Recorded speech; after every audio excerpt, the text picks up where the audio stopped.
Muito bem, estamos de volta. Agora eu, para dar um exercício hoje na aula, inclusive, porque a parte mais importante é o exercício, né? Então hoje nada de Vinícius Castanho para vocês, ele está no backstage, eu sou o Thiago Marum, a gente vai ver teste de médias, tá bom? Teste de hipótese para uma média, tá bom? Então vem com a gente que eu já te conto tudo. Vai!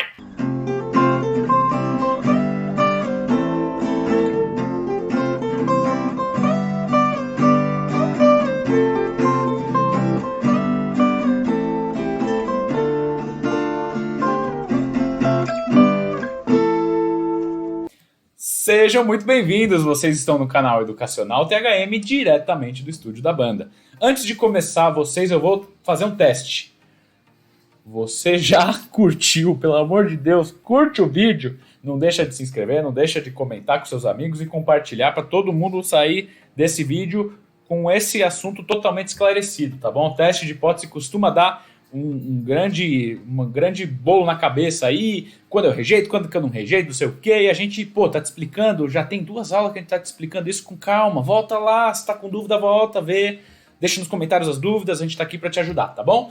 Muito obrigado pelo apoio de sempre. Então, vamos para nossa lousa digital, onde a gente vai falar sobre o teste de hipótese da média. Como a gente veio falando nas últimas aulas, teste de hipótese nada mais é do que uma ferramenta estatística inferencial, olha que palavras bonitas, né? Mas é uma ferramenta aí da inferência para testar uma hipótese sobre um parâmetro. A gente falou bastante de parâmetros, estimativas, estimadores.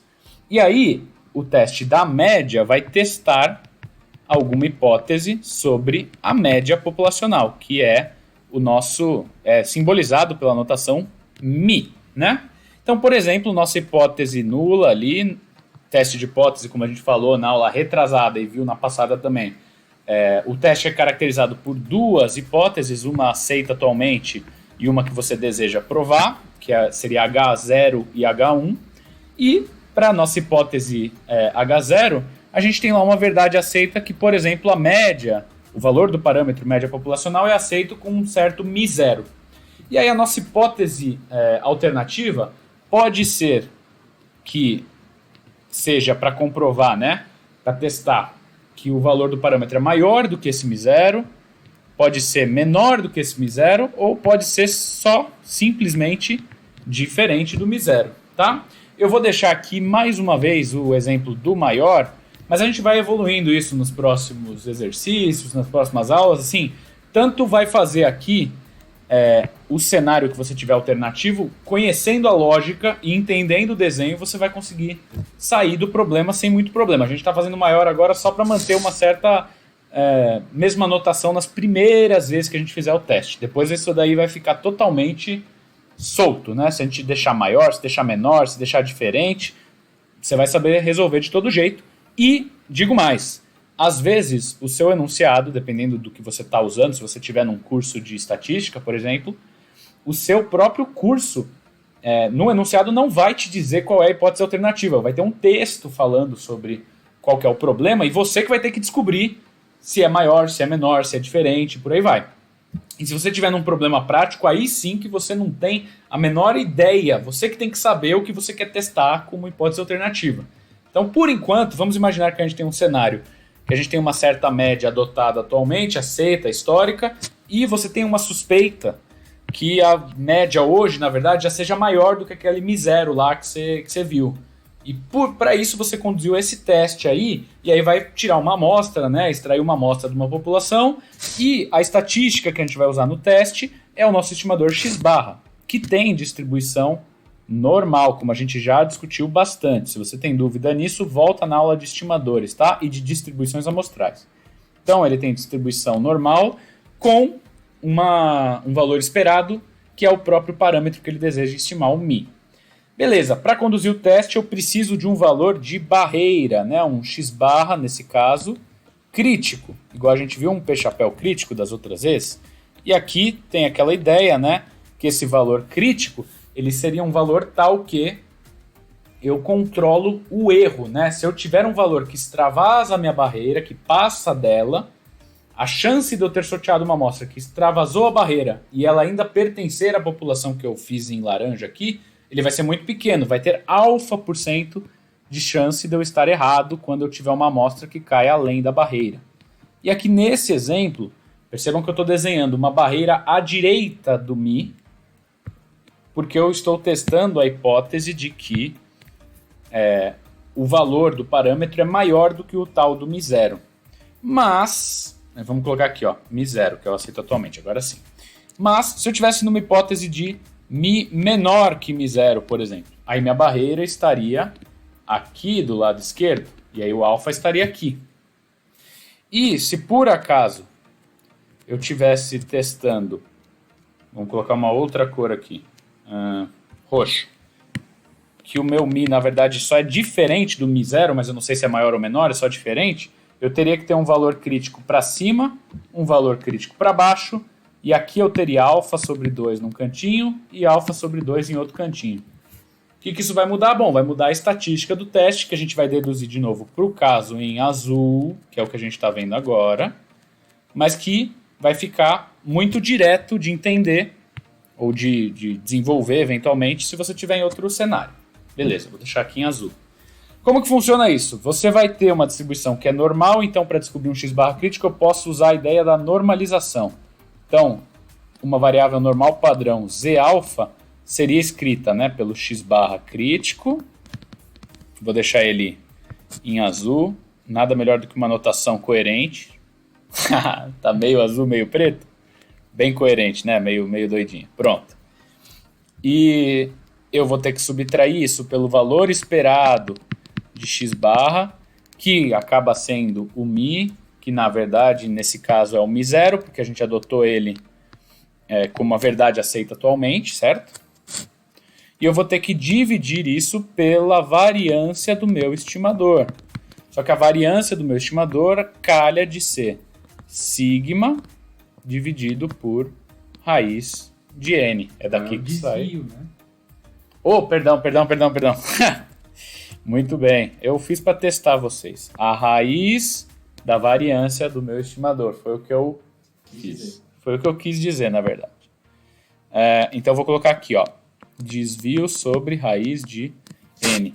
Se eu isolar essa fórmula, eu consigo descobrir que o meu x barra crítico é Mi0, nesse exemplo, mais z de alfa, sigma sobre raiz de n. Para isso eu preciso conhecer o sigma, não é mesmo? Porque se eu conhecer o sigma, que é um outro parâmetro, um parâmetro de dispersão, né?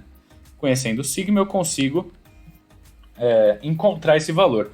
Só para deixar aqui claro, né? Esse termo aqui, ó, z que multiplica sigma sobre raiz de n, também pode ser encontrado por aí com o nome de erro padrão. Esse seria o erro padrão do x barra, tá?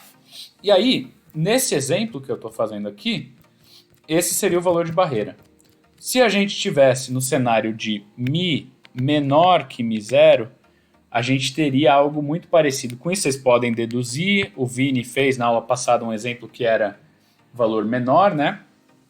E aí, a gente teria algo como Mi0 menos o erro padrão. E aí o x barra crítico estaria aqui, ó. X barra crítico. Se a gente tivesse um caso de diferença, aí você teria dois valores críticos. E teria que fazer um para a cauda superior, que teria alfa sobre 2%. Então aqui ia mudar. E você teria que fazer um para a cauda inferior, que também ia ter os alfa sobre 2%.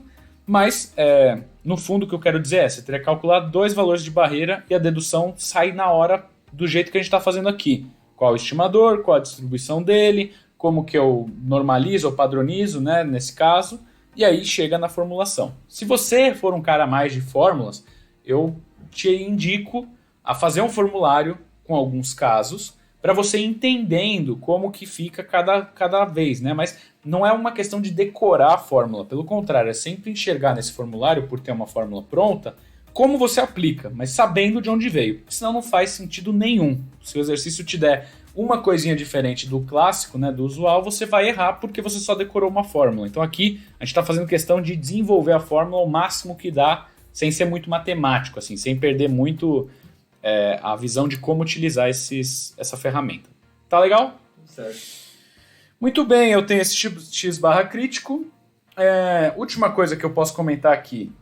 Se por acaso eu não conhecesse o parâmetro sigma, né? O valor de sigma, eu teria que trocá-lo por uma estimativa pontual, que seria dado pelo desvio padrão da amostra. Só que a gente já falou uma série de vezes que o desvio padrão da amostra não é um estimador justo, não é interessante, ele não é bacana para fazer esse tipo de conta. Se você está em dúvida em justeza e consistência, volta na aula de estimadores, né, que a gente fala disso. Mas, no fundo, o desvio padrão amostral não é um melhor estimador ali, não é um estimador justo para o desvio padrão populacional.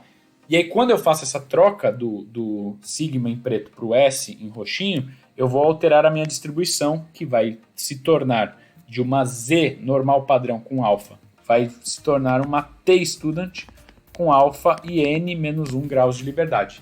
Igual a gente viu no intervalo de confiança, é o mesmo procedimento ali de quando eu não tenho um parâmetro sigma conhecido e troco ele pelo S, eu vou alterar a distribuição de probabilidades para uma distribuição um pouquinho mais espalhada.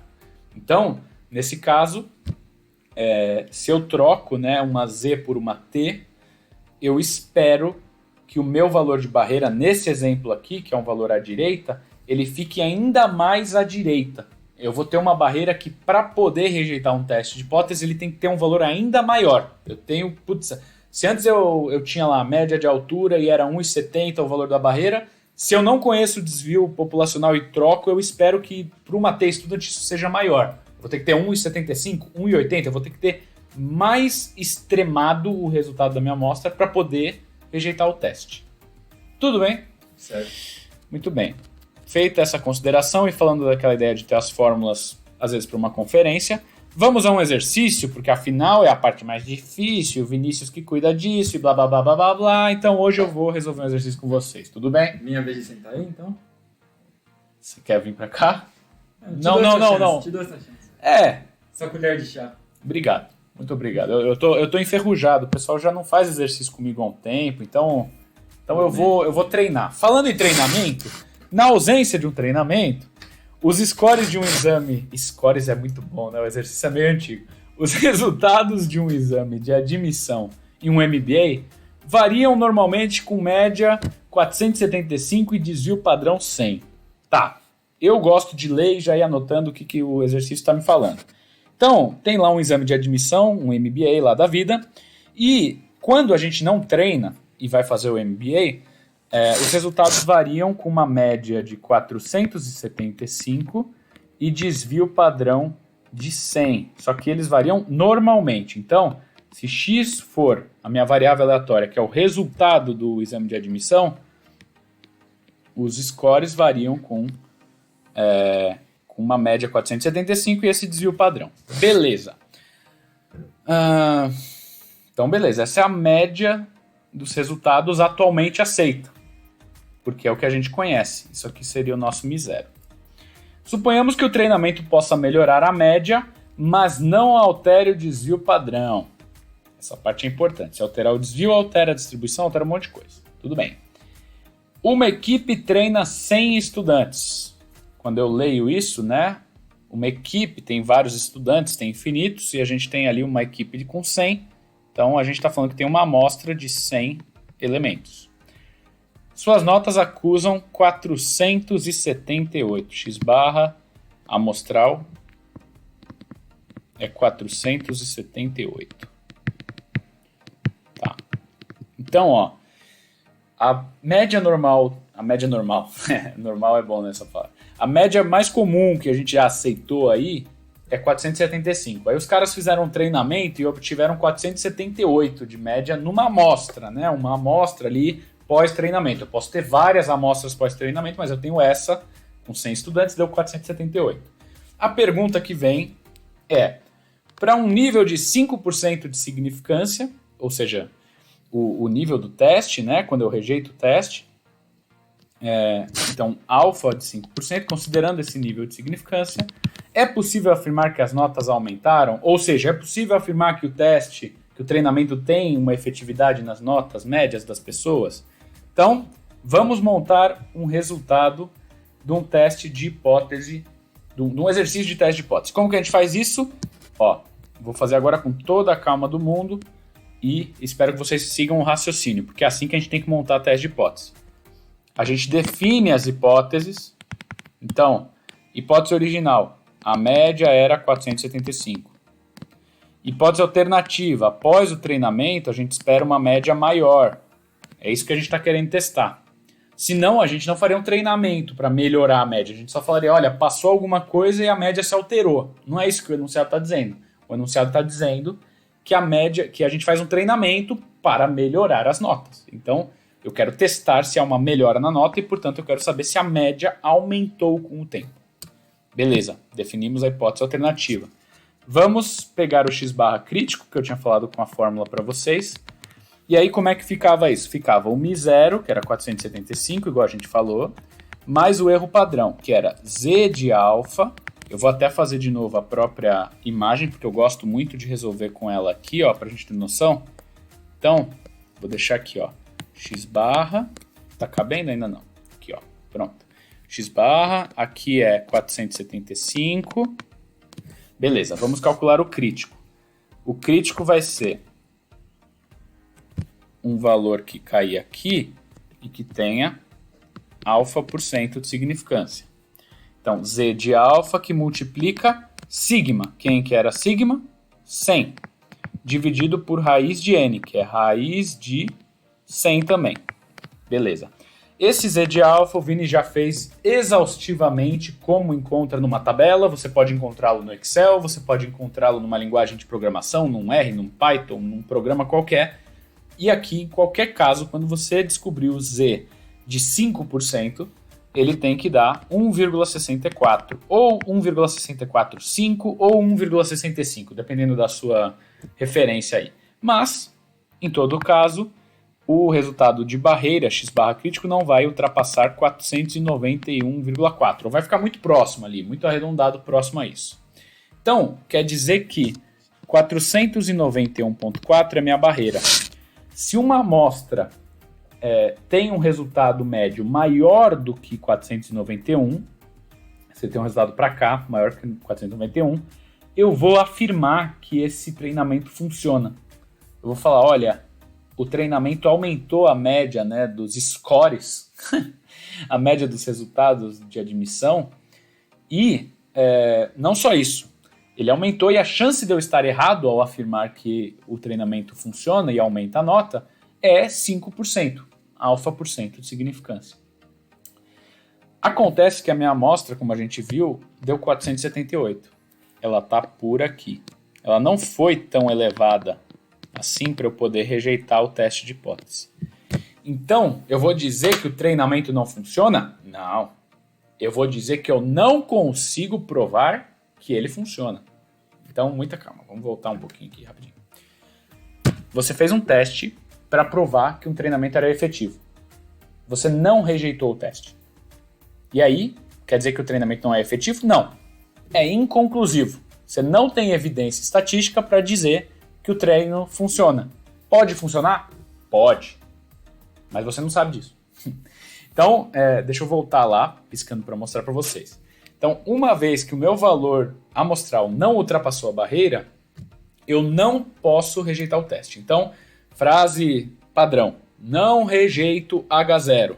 Ou seja, não tenho evidências estatísticas para afirmar que o treinamento melhore a nota no exame de admissão ao nível de 5% de significância. É isso. Então, recapitulando, rejeito ou não rejeito H0? Nesse caso, não rejeito. Então, tenho evidências estatísticas ou não tenho evidências estatísticas para afirmar que frase do problema, que uma pessoa que não entende de estatística vai entender o que você está falando. Então, não tenho evidências estatísticas para afirmar que o treinamento funcione, o treinamento melhore a nota, ao nível de tantos por cento de significância, que é o meu erro, ao nível de 5% de significância. Essa não é a única pergunta que ele faz. Ele pergunta depois o seguinte: o que ocorreria com a amostra, o que ocorreria, né, no teste, no caso, se a amostra tivesse 1.000 e não 100 alunos? Olha só, se a amostra tivesse 1.000, o que eu estou fazendo com o valor crítico, vamos pensar aqui, é aumentar o N. Aumentar o N normalmente diminui incerteza, tô pegando mais gente, portanto sendo mais representativo e ganhando, né, uma proximidade maior do valor da população. Às vezes o valor da população, não, às vezes o N amostral verdadeiro, o N, não é amostral, como é que é o nome? O universo amostral, né? Às vezes o espaço amostral é infinito, mas quanto maior for o número de elementos de uma amostra, mais eu me aproximo do resultado. Então, quando eu aumento o N, eu diminuo a incerteza, eu diminuo o erro. E aí eu falei para vocês que esse termo aqui é chamado de erro padrão. Quando eu aumentar o número de elementos de uma amostra, eu vou diminuir o erro padrão. Pensa bem, μ0 está lá paradinho. O erro padrão tinha um valor que estava levando o x barra crítico lá para o 490. Se eu diminuir o erro padrão, a minha barreira fica menor. Vamos ver como é que fica o resultado da barreira nesse caso. E, de acordo com o Vinícius, de cabeça, fica quanto mesmo? Ué, você não fez? Tá você bom. Não vai dar aula de exercício? De acordo com a minha cabeça, fica 480,2 de cabeça. Por que isso? Deixa eu só deixar aqui. O que mudaria da sentença de cima para essa é realmente... Ih, caramba, não é isso aqui não. Copia, isso. É realmente o número de elementos. Então, em vez de ter 100... Olha só, deixei o 4 lá. Em vez de ter 100 elementos, eu teria 1000. É isso aqui que mudou da parte de cima. E aí o x barra crítico viria mais para a esquerda. Ele cairia ainda aqui, ó, que eu estou fazendo. A gente ainda não conseguiria rejeitar. Mas, poxa, com 1000 pessoas, a sua barreira está mais ali calibrada do que com 100. Do que estaria com 30, do que estaria com 40. Então, a ideia é essa, né? Quanto maior o meu número de elementos, menor o meu erro. Tá bom? Vamos recapitular o que a gente viu desde o começo, só para finalizar essa aula de agora. A gente viu o teste da média, a gente viu um caso em que a hipótese alternativa é maior que o valor atualmente aceito. A gente pode chamar isso de teste unicaudal, porque só pega uma cauda à direita. Aqui. A gente viu que, por ser o parâmetro médio, a gente utiliza o estimador x barra, como a gente está acostumado. A partir da distribuição amostral dele, a gente calcula um valor de barreira. Com o valor de barreira e o valor amostral, a gente rejeita ou não o teste. A gente conclui o teste. E aí, no exemplo que a gente viu, a gente não pôde rejeitar, a gente não rejeitou o teste, então a gente não pegou a hipótese nula e rejeitou ela e falou, ó, esquece isso, o treinamento funciona. E aí eu disse para vocês, com toda a ressalva do mundo, que isso é como se fosse inconclusivo. Não quer dizer que eu aceito H0, abraço H0 e levo ela para casa. Não, só quer dizer que você não rejeita a hipótese atualmente aceita. Não rejeitar H0 não significa aceitá-la. Isso daí é um termo padrão aí, conceitual pra caramba, mas é verdade. Tem gente que afirma H0. Não é o que a gente está fazendo. Um teste é feito, normalmente, para a gente rejeitá-lo. Por quê? Porque quando eu rejeito, eu controlo este tipo de erro, que é o alfa. Eu vou falar dos tipos de erro com mais detalhe na próxima aula. E concluindo aí nosso relembrando, a gente também fez um pequeno adendo que quando eu não conheço o desvio padrão populacional, eu estimo ele pelo S e aí muda a distribuição. Muda um pouquinho a fórmula, mas a lógica continua a mesma. Então, dito isso, não saia desse vídeo com dúvidas e deixa nos comentários o que você achou, o que você tem achado do curso até aqui. Peço de novo para você compartilhar com os colegas ou interessados e a gente se vê no próximo vídeo para falar de erro tipo 1, tipo 2 e discutir alguma coisinha aí ainda nesse tema de teste de hipótese, tá bom? A gente se vê lá. Valeu!